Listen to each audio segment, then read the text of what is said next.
साथियों, स्वागत है आप सबका हमारे YouTube चैनल जनसेवक में।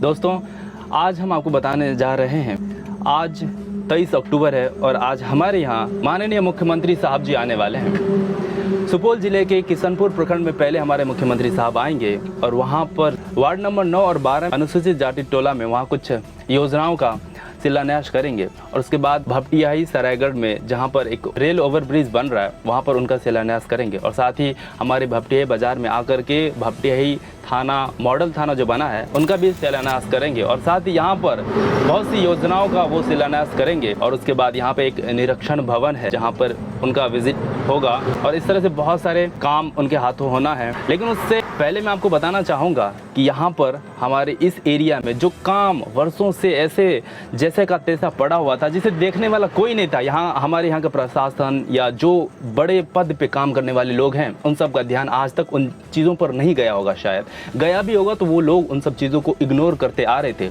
लेकिन आज ये कुछ लगभग 4 से 5 दिनों में जो कुछ बदलाव हुआ है ना दोस्तों, वो अगर 2 साल में भी हो जाता ना तो हम लोग समझते कि भाई बिहार का विकास तो होके ही रहेगा। लेकिन कहाँ से होना है, जब हमारे मुख्यमंत्री साहब या विधायक साहब या बड़े बड़े लोग जो बड़े बड़े पद पर काम करने वाले लोग हैं, जब उनका दौरा होता है ना भाई साहब, तभी हमारे जितने भी बड़े बड़े पद पर काम करने वाले डीएम साहब हैं या फिर जो भी प्रशासन के लोग हैं वो लोग एक्टिव हो जाते हैं और दिन रात जी जान लगा करके काम करते हैं। दोस्तों, जो लाइट यहाँ पर लगभग मुझे याद है, अच्छी तरह से याद है, लगभग 10-15 साल पहले भी लाइट वो बंद पड़ी थी और इतने सालों बाद तक आज तक जली नहीं थी। वो आज 4 से 5 दिनों के अंदर पूरा भपटियाही जगमगा रहा है। दोस्तों, कैसे संभव हुआ? ये काम प्रशासन चाहते तो पहले भी कर सकते थे, लेकिन ऐसा क्यों नहीं किया? क्योंकि उनका ध्यान इन सब चीज़ों पे है ही नहीं भाई।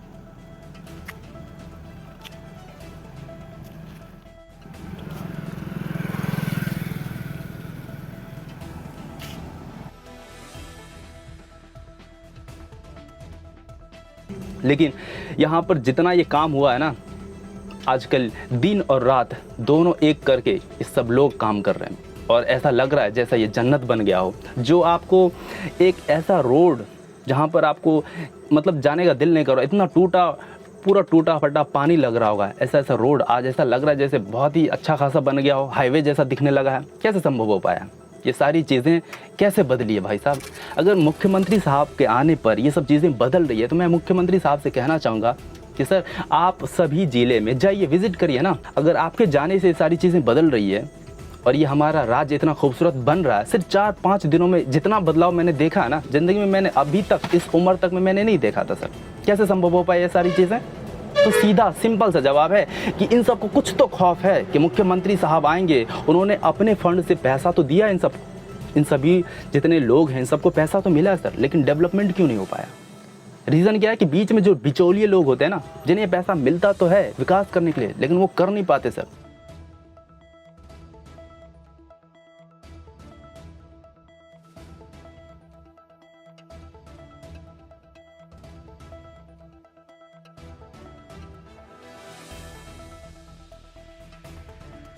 आप देख लो, यहाँ से लेकर के मलाड तक सुपौल का ये जो एरिया है, सुपौल क्या बोलते हैं, भपटियाही NH27 से लेकर के सुपौल का ये जो रास्ता है, यहाँ से अगर अभी आज के दिन जब आप गुजरेंगे ना तो आपको यहाँ का कुछ बदलाव समझ में आएगा। कुछ नहीं, बहुत कुछ समझ में आएगा सर। क्या से क्या हो गया देखते देखते, ये जबान से मेरे ख़त्म ही नहीं हो रहा, मैं बार बार बोलते जा रहा हूँ क्या से क्या हो गया देखते देखते। कैसे संभव है भाई? अगर मुख्यमंत्री साहब आपके आने से इतना कुछ हो रहा है ना सर, तो हमारी आपसे बार बार विनती यही रहेगी भाई साहब। और सर प्लीज़ आप हमारे पूरे बिहार में ना दौरा करते रहिए, कभी रुकिए मत। ऐसा नहीं कि जब वोट लेना होगा तभी आप आएंगे, वोट लेना होगा तब आते हो भाई साहब। जब जीत जाते हो तो फिर गायब कहाँ हो जाते हो? जब बहुत कुछ बड़ा कर जाते हो तो आते हो बस दिखाने कि हाँ हमने बहुत सारी चीज़ें की है, ये मैंने बनाया, ये है हमारा डेवलपमेंट और ये सारी चीज़ें। वो मलाड गांव में मैं देख रहा हूँ कि वहाँ के गरीब जो अनुसूचित जाति के लोग हैं उन सब के घर में आज टॉयलेट बना है और वो पानी का क्या बोलते हैं, उन्हें गीज़र बोलते हैं, क्या बोलते हैं, वो लग गया उनके यहाँ, टॉयलेट बन रहा है। और वहाँ पर आंगनबाड़ी में जो खंडहर पड़ा हुआ था वहाँ पर बहुत अच्छी अच्छी पेंटिंग बना दी गई है और इतना आकर्षक बना दिया गया, जब आप देखेंगे ना तो लगेगा वाह कितना सुंदर गांव है, स्मार्ट सिटी बन गया भाई। जो देखने में एकदम भद्दा, आपका दिल नहीं करता कि ये कैसा गांव है यार। आज अगर कोई दिल्ली से आकर के इस गांव में आ जाए तो दिल्ली को भूल जाए, ऐसा दिखने लगा है। सोचो, गांव होना चाहिए तो ऐसा, जिसे हम कहते हैं आदर्श ग्राम। ये वर्ड मैंने सुना था कि आदर्श ग्राम भी होता है, लेकिन आज देखने को भी मिल रहा है कि आदर्श ग्राम होता कैसा है। बहुत अच्छा लग रहा है, काश हर गांव ऐसा ही होता। और ये होगा कैसे, कैसे होगा बताइए। बहुत सारी चीज़ें हैं, बहुत सारी चीज़ें आपको देखने को मिलेगा हमारे बैक एंड में। जो कुछ आप देख रहे हैं ना, ये सब चीज़ें आज से पहले नहीं थी सर। ये 3 से 4 दिनों का ये बदलाव है।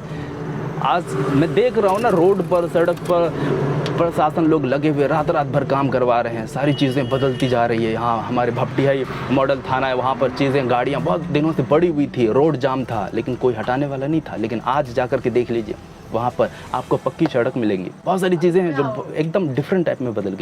देखो भैया, चैनल बिल्कुल नया है और हम लोगों ने बहुत ही जोश और जुनून के साथ इस चैनल को स्टार्ट किया है। तो हम आपसे बस यही उम्मीद करते हैं कि आप हमारे इस चैनल को सपोर्ट कीजिए और अपने दोस्तों को और अपने रिलेटिव मेंबर्स को, जो भी लोग आपके अपने एरिया से और बिहार के विकास में अपना समर्थन देना चाहते हैं, तो बिल्कुल आप हमारे चैनल को सब्सक्राइब कर सकते हैं, अपने दोस्तों रिलेटिव्स को शेयर कर सकते हैं और लाइक तो ज़रूर करिएगा, क्योंकि लाइक ही हमें और यूट्यूब को बताता है भैया कि आपकी वीडियो में क्या पावर है या नहीं है। लाइक ज़रूर करिएगा, ख़राब लगे तो डिसलाइक भी कर सकते हैं, नो इशू।